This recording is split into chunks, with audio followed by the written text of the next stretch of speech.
ರಾಜ್ಯದಲ್ಲಿ ಅಷ್ಟೇ ಅಲ್ಲ, ಇಡೀ ದೇಶದಲ್ಲಿ ವರುಣನ ಅಬ್ಬರ ಸಿಕ್ಕಾಪಟ್ಟೆ ಜೋರಾಗಿದೆ. ನಿರಂತರವಾಗಿ ಸುರಿತಾ ಇರೋ ಮರಣ ಮಳೆಗೆ 14ಕ್ಕೂ ಹೆಚ್ಚು ರಾಜ್ಯಗಳು ಅಲ್ಲೋಲ ಕಲ್ಲೋಲ ಆಗಿದ್ದಾವೆ. ಹಾಗಾದ್ರೆ ಉತ್ತರ ಭಾರತದಲ್ಲಿ ವರುಣದೇವ ಏನೆಲ್ಲ ಅವಾಂತರ ಸೃಷ್ಟಿಸಿದ್ದಾನೆ?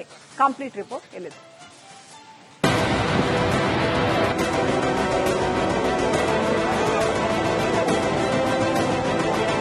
ವರುಣದೇವ ಮಹಾಮಳೆಯ ರೂಪದಿಂದ ಮೃತ್ಯು ರೂಪ ತಾಳಿದಂತೆ ಅಬ್ಬರಿಸ್ತಾ ಇದ್ದಾನೆ. ದೇಶದ ಉತ್ತರದಿಂದ ಹಿಡಿದು ದಕ್ಷಿಣದವರೆಗೂ, ಪೂರ್ವದಿಂದ ಪಶ್ಚಿಮವೂ ಸೇರಿ ಅಷ್ಟ ದಿಕ್ಕುಗಳಲ್ಲೂ ದಾಂಗುಡಿ ಇಟ್ಟಿದ್ದಾನೆ.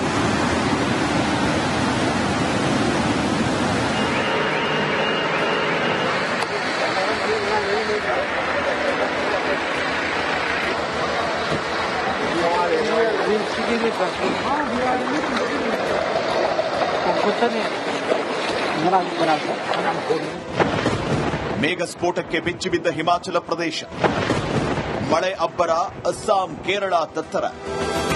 ರಾಜ್ಯದಲ್ಲಷ್ಟೇ ಅಲ್ಲ, ಇಡೀ ರಾಷ್ಟ್ರದಲ್ಲೇ ವರುಣಾರ್ಭಟ ಕಂಡು ಕೇಳರಿಯದ ರೀತಿಯಲ್ಲಿದೆ. ಅದರಲ್ಲೂ ಉತ್ತರ ಭಾರತವನ್ನೇ ಟಾರ್ಗೆಟ್ ಮಾಡಿದಂತೆ ಕಂಡು ಬರ್ತಾ ಇರೋ ಮಳೆ ಹಿಮಾಚಲದಲ್ಲಿ ನರಕವನ್ನೇ ಸೃಷ್ಟಿಸಿಬಿಟ್ಟಿದೆ.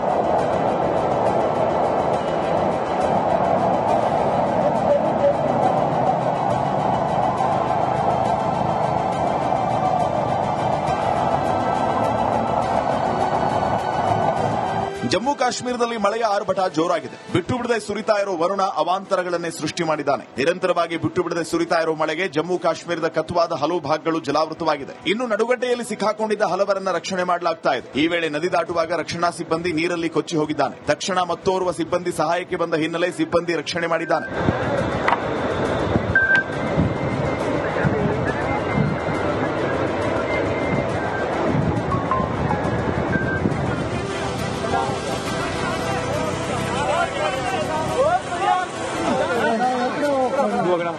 ಅಸ್ಸಾಂನಲ್ಲೂ ವರುಣನ ಆರ್ಭಟ ಜೋರಾಗಿದೆ. ನಿರಂತರವಾಗಿ ಸುರಿದ ಮಳೆ ಜನಜೀವನ ಸಂಪೂರ್ಣ ಅಸ್ತವ್ಯಸ್ತವಾಗಿದೆ. ಇನ್ನು ಶಾಲೆಯ ಕೊಠಡಿಯೊಳಗೆ ನೀರು ನುಗ್ಗಿ ಅವಾಂತರವೇ ಸೃಷ್ಟಿಯಾಗಿದೆ.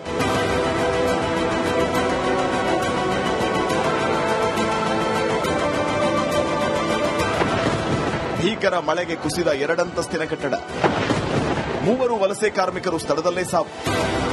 ಕೇರಳದ ಕೊಡಕಾರ ಎಂಬಲ್ಲಿ ಬೆಳಗಿನ ಜಾವ 40 ವರ್ಷ ಹಳೆಯ ಕಟ್ಟಡ ಕುಸಿದು 3 ಕಾರ್ಮಿಕರು ಮೃತಪಟ್ಟಿದ್ದಾರೆ. 2 ಅಂತಸ್ತಿನ ಕಟ್ಟಡ ಕುಸಿದು ಬಿದ್ದು 17 ವಲಸೆ ಕಾರ್ಮಿಕರಲ್ಲಿ 3 ಒಳಗೆ ಸಿಕ್ಕಾಕೊಂಡಿದ್ರು. 14 ಜನರು ಹೇಗೋ ಅವಶೇಷಗಳಿಂದ ಯಾವುದೇ ಹಾನಿಯಾಗದಂತೆ ಪಾರಾಗಿದ್ದಾರೆ.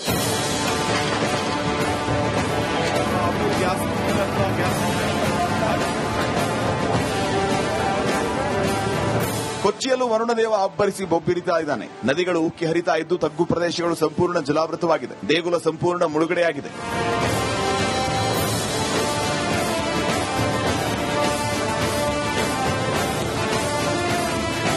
ಭೋಪಾಲಲ್ಲಿ ಜನ ಪರದಾಡ್ತಾ ಇದ್ದಾರೆ. ಅಂಗಡಿ ಮುಂಗಟ್ಟುಗಳಿಗೆ ನೀರು ನುಗ್ಗಿದ್ದು ವಸ್ತುಗಳು ನೀರಲ್ಲಿ ಕೊಚ್ಚಿ ಹೋಗಿದೆ. ಒಟ್ಟಾರೆ ದೇಶದಲ್ಲಿ ವರುಣನ ಆರ್ಭಟ ಜೋರಾಗಿದೆ. ಇನ್ನು 2-3 ದಿನ ಮಳೆ ಅಬ್ಬರಿಸಲಿದ್ದಾನೆ. ಹೀಗಾಗಿ ಸಮುದ್ರದ ತೀರದ ರಾಜ್ಯದಲ್ಲಿ ಹೈ ಅಲರ್ಟ್ ಘೋಷಣೆ ಮಾಡಲಾಗಿದೆ.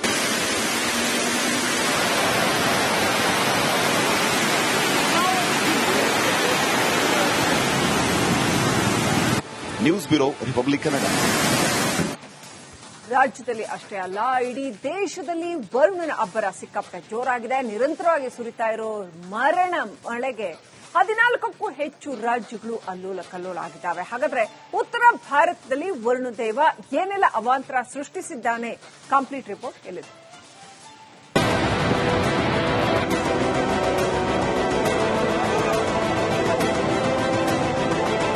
ವರುಣದೇವ ಮಹಾಮಳೆಯ ರೂಪದಿಂದ ಮೃತ್ಯು ರೂಪ ತಾಳಿದಂತೆ ಅಬ್ಬರಿಸ್ತಾ ಇದ್ದಾನೆ. ದೇಶದ ಉತ್ತರದಿಂದ ಹಿಡಿದು ದಕ್ಷಿಣದವರೆಗೂ, ಪೂರ್ವದಿಂದ ಪಶ್ಚಿಮವೂ ಸೇರಿ ಅಷ್ಟ ದಿಕ್ಕುಗಳಲ್ಲೂ ದಾಂಗುಡಿ ಇಟ್ಟಿದ್ದಾನೆ.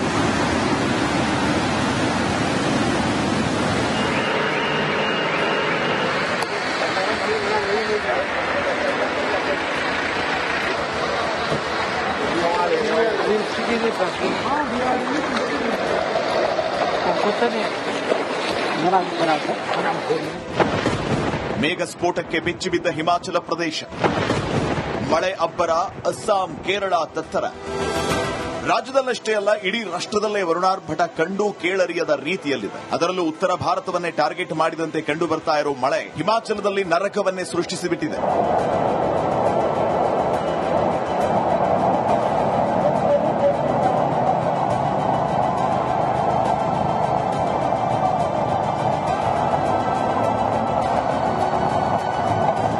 ಜಮ್ಮು ಕಾಶ್ಮೀರದಲ್ಲಿ ಮಳೆಯ ಆರ್ಭಟ ಜೋರಾಗಿದೆ. ಬಿಟ್ಟು ಬಿಡದೆ ಸುರಿತಾ ಇರೋ ವರುಣ ಅವಾಂತರಗಳನ್ನೇ ಸೃಷ್ಟಿ ಮಾಡಿದ್ದಾನೆ. ನಿರಂತರವಾಗಿ ಬಿಟ್ಟು ಬಿಡದೆ ಸುರಿತಾ ಇರೋ ಮಳೆಗೆ ಜಮ್ಮು ಕಾಶ್ಮೀರದ ಕತ್ತುವಾದ ಹಲವು ಭಾಗಗಳು ಜಲಾವೃತವಾಗಿದೆ. ಇನ್ನು ನಡುಗಡ್ಡೆಯಲ್ಲಿ ಸಿಕ್ಕಾಕೊಂಡಿದ್ದ ಹಲವರನ್ನ ರಕ್ಷಣೆ ಮಾಡಲಾಗ್ತಾ ಇದೆ. ಈ ವೇಳೆ ನದಿ ದಾಟುವಾಗ ರಕ್ಷಣಾ ಸಿಬ್ಬಂದಿ ನೀರಲ್ಲಿ ಕೊಚ್ಚಿ ಹೋಗಿದ್ದಾನೆ. ತಕ್ಷಣ ಮತ್ತೋರ್ವ ಸಿಬ್ಬಂದಿ ಸಹಾಯಕ್ಕೆ ಬಂದ ಹಿನ್ನೆಲೆ ಸಿಬ್ಬಂದಿ ರಕ್ಷಣೆ ಮಾಡಿದ್ದಾನೆ.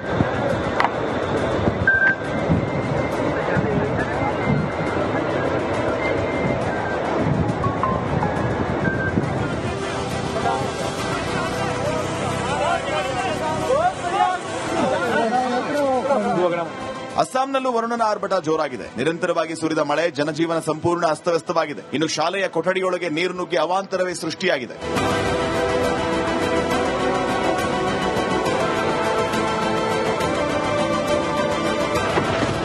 ಭೀಕರ ಮಳೆಗೆ ಕುಸಿದ 2 ಅಂತಸ್ತಿನ ಕಟ್ಟಡ. 3 ವಲಸೆ ಕಾರ್ಮಿಕರು ಸ್ಥಳದಲ್ಲೇ ಸಾವು. ಕೇರಳದ ಕೊಡಕಾರ ಎಂಬಲ್ಲಿ ಬೆಳಗಿನ ಜಾವ 40 ವರ್ಷ ಹಳೆಯ ಕಟ್ಟಡ ಕುಸಿದು 3 ಕಾರ್ಮಿಕರು ಮೃತಪಟ್ಟಿದ್ದಾರೆ. 2 ಅಂತಸ್ತಿನ ಕಟ್ಟಡ ಕುಸಿದು ಬಿದ್ದು 17 ವಲಸೆ ಕಾರ್ಮಿಕರಲ್ಲಿ 3 ಒಳಗೆ ಸಿಕ್ಕಾಕೊಂಡಿದ್ರು. 14 ಜನರು ಹೇಗೋ ಅವಶೇಷಗಳಿಂದ ಯಾವುದೇ ಹಾನಿಯಾಗದಂತೆ ಪಾರಾಗಿದ್ದಾರೆ.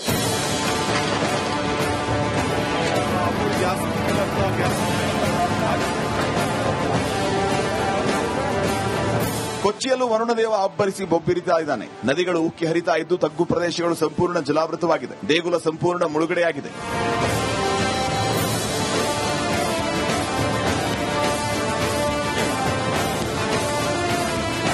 ಭೂಪಾಲಲ್ಲಿ ಜನ ಪರದಾಡ್ತಾ ಇದ್ದಾರೆ. ಅಂಗಡಿ ಮುಂಗಟ್ಟುಗಳಿಗೆ ನೀರು ನುಗ್ಗಿದ್ದು ವಸ್ತುಗಳು ನೀರಲ್ಲಿ ಕೊಚ್ಚಿ ಹೋಗಿದೆ. ಒಟ್ಟಾರೆ ದೇಶದಲ್ಲಿ ವರುಣನ ಆರ್ಭಟ ಜೋರಾಗಿದೆ. ಇನ್ನು 2-3 ದಿನ ಮಳೆ ಅಬ್ಬರಿಸಲಿದ್ದಾನೆ. ಹೀಗಾಗಿ ಸಮುದ್ರದ ತೀರದ ರಾಜ್ಯದಲ್ಲಿ ಹೈ ಅಲರ್ಟ್ ಘೋಷಣೆ ಮಾಡಲಾಗಿದೆ.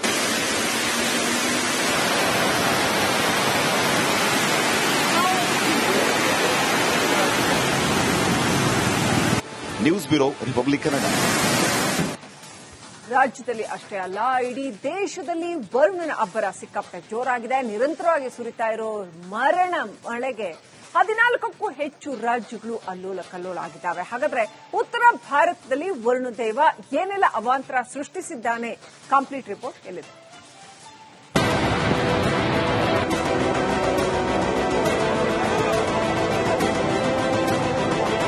ವರುಣದೇವ ಮಹಾಮಳೆಯ ರೂಪದಿಂದ ಮೃತ್ಯು ರೂಪ ತಾಳಿದಂತೆ ಅಬ್ಬರಿಸ್ತಾ ಇದ್ದಾನೆ. ದೇಶದ ಉತ್ತರದಿಂದ ಹಿಡಿದು ದಕ್ಷಿಣದವರೆಗೂ, ಪೂರ್ವದಿಂದ ಪಶ್ಚಿಮವೂ ಸೇರಿ ಅಷ್ಟ ದಿಕ್ಕುಗಳಲ್ಲೂ ದಾಂಗುಡಿ ಇಟ್ಟಿದ್ದಾನೆ.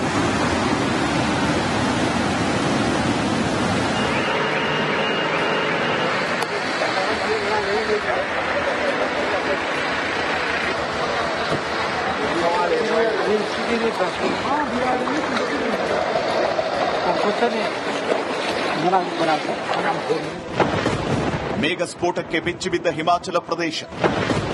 ಮಳೆ ಅಬ್ಬರ ಅಸ್ಸಾಂ, ಕೇರಳ ತತ್ತರ.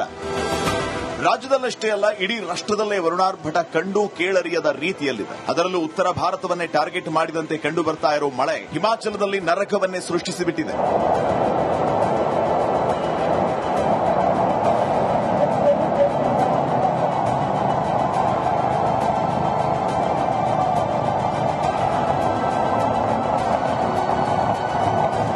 ಜಮ್ಮು ಕಾಶ್ಮೀರದಲ್ಲಿ ಮಳೆಯ ಆರ್ಭಟ ಜೋರಾಗಿದೆ. ಬಿಟ್ಟು ಬಿಡದೆ ಸುರಿತಾ ಇರೋ ವರುಣ ಅವಾಂತರಗಳನ್ನೇ ಸೃಷ್ಟಿ ಮಾಡಿದ್ದಾನೆ. ನಿರಂತರವಾಗಿ ಬಿಟ್ಟು ಬಿಡದೆ ಸುರಿತಾ ಇರೋ ಮಳೆಗೆ ಜಮ್ಮು ಕಾಶ್ಮೀರದ ಕತ್ತುವಾದ ಹಲವು ಭಾಗಗಳು ಜಲಾವೃತವಾಗಿದೆ. ಇನ್ನು ನಡುಗಡ್ಡೆಯಲ್ಲಿ ಸಿಕ್ಕಾಕೊಂಡಿದ್ದ ಹಲವರನ್ನ ರಕ್ಷಣೆ ಮಾಡಲಾಗ್ತಾ ಇದೆ. ಈ ವೇಳೆ ನದಿ ದಾಟುವಾಗ ರಕ್ಷಣಾ ಸಿಬ್ಬಂದಿ ನೀರಲ್ಲಿ ಕೊಚ್ಚಿ ಹೋಗಿದ್ದಾನೆ. ತಕ್ಷಣ ಮತ್ತೋರ್ವ ಸಿಬ್ಬಂದಿ ಸಹಾಯಕ್ಕೆ ಬಂದ ಹಿನ್ನೆಲೆ ಸಿಬ್ಬಂದಿ ರಕ್ಷಣೆ ಮಾಡಿದ್ದಾನೆ.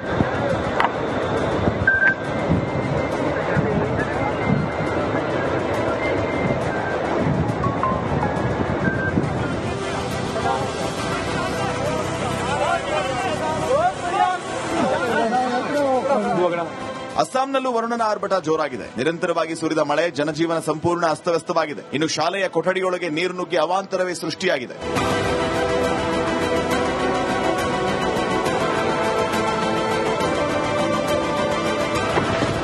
ಭೀಕರ ಮಳೆಗೆ ಕುಸಿದ 2 ಅಂತಸ್ತಿನ ಕಟ್ಟಡ. 3 ವಲಸೆ ಕಾರ್ಮಿಕರು ಸ್ಥಳದಲ್ಲೇ ಸಾವು.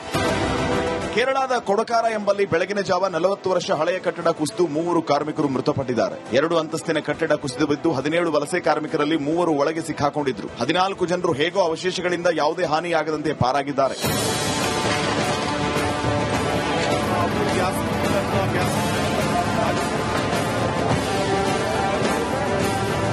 ಕೊಚ್ಚಿಯಲ್ಲೂ ವರುಣದೇವ ಅಬ್ಬರಿಸಿ ಬೊಬ್ಬಿರಿತಾ ಇದ್ದಾನೆ. ನದಿಗಳು ಉಕ್ಕಿ ಹರಿತಾ ಇದ್ದು ತಗ್ಗು ಪ್ರದೇಶಗಳು ಸಂಪೂರ್ಣ ಜಲಾವೃತವಾಗಿದೆ. ದೇಗುಲ ಸಂಪೂರ್ಣ ಮುಳುಗಡೆಯಾಗಿದೆ.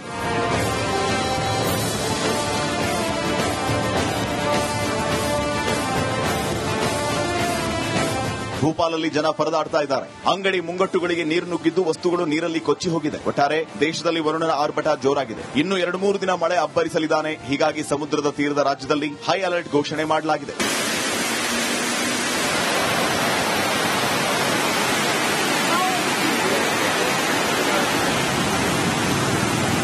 News bureau, republic Kannada.